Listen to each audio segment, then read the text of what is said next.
Aujourd'hui, nous recevons Philippe Lefebvre qui est à Bienne pour présenter son film Nouveau départ. Franck Dubosc et Karine Viard y tiennent les rôles principaux. On est prêt? Allez, on est prêt, on y va. Philippe Lefebvre, votre film Nouveau départ soulève la question du comment entretenir la relation de couple ou même, je dirais, la réinventer. Alors vous avez trouvé la recette miracle, c'est la rupture. Est-ce que ça sent le vécu? Par le simple fait de vivre avec quelqu'un depuis longtemps, presque une trentaine d'années. Donc j'ai cette expérience du couple. J'ai aussi l'expérience des enfants grands qui quittent la maison, puisque ma fille aînée est partie.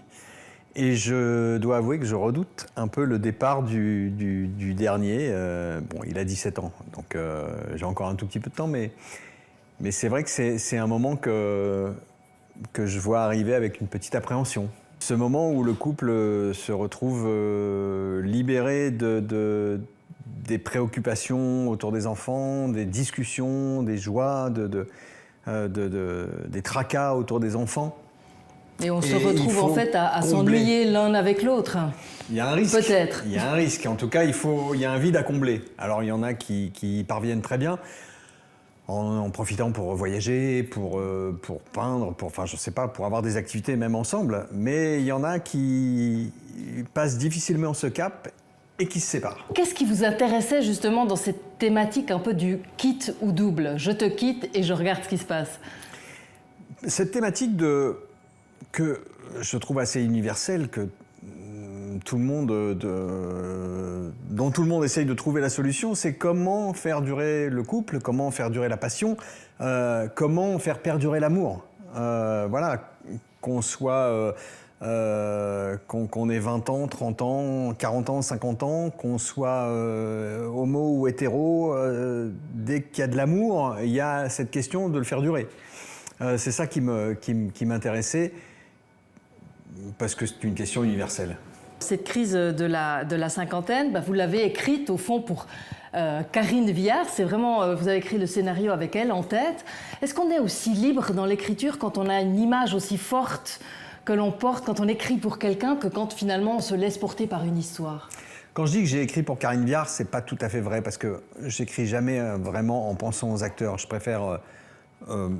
je trouve que ça bride un peu la créativité en présumant de ce que voudra faire l'acteur ou ne voudra pas faire, ou ce qu'il aimera pas. Voilà, c'était de l'ordre du fantasme. On en parlait comme ça régulièrement avec ma co-scénariste en disant « Karine, elle serait vraiment super ». Et il se trouve qu'un jour, j'étais en train d'écrire avec Maria Pourchet dans un bar, et Karine est rentrée dans le bar, elle m'a dit « Ah, puisqu'on se connaît depuis très longtemps, qu'est-ce que tu fais là ?» Comme une boutade, je lui ai dit « J'écris pour toi ». Alors, Karine Viard, on la connaît aussi comme actrice plus polyvalente, comédie et actrice sensible. Patrick Dubosc, un peu moins. Franck Dubosc. Franck Dubosc, c'est Dubosc, Patrick bien Chirac sûr. dans Camping. Oui, bien sûr. Franck Dubosc. Lapsus révélateur, on va dire. Donc, Franck Dubosc est plus connu pour ses rôles comiques. Et là, vous l'avez utilisé un peu à contre-emploi, ce qui a été pas évident pour lui. Et même, vous avez un peu dû le convaincre pour prendre ce rôle-là. Oui, j'ai dû le convaincre parce qu'en lisant, il m'a dit c'est super, mais moi, je ne suis pas le rôle comique. Et j'ai dit tu seras drôle, parce qu'il y a des situations de comédie. La comédie sera amenée par la situation, tu n'auras pas à jouer le comique, mais on rira, j'en suis sûr. En revanche, je veux, et j'en suis sûr, qu'on va s'attacher à toi. Je veux qu'on s'attache au personnage d'Alain parce qu'il subit pendant un moment la situation, et puis il décide d'être actif et d'agir, alors en prenant un risque insensé, mais au fond, avait-il le choix? Philippe Lefebvre, merci beaucoup pour cet entretien. Merci à vous.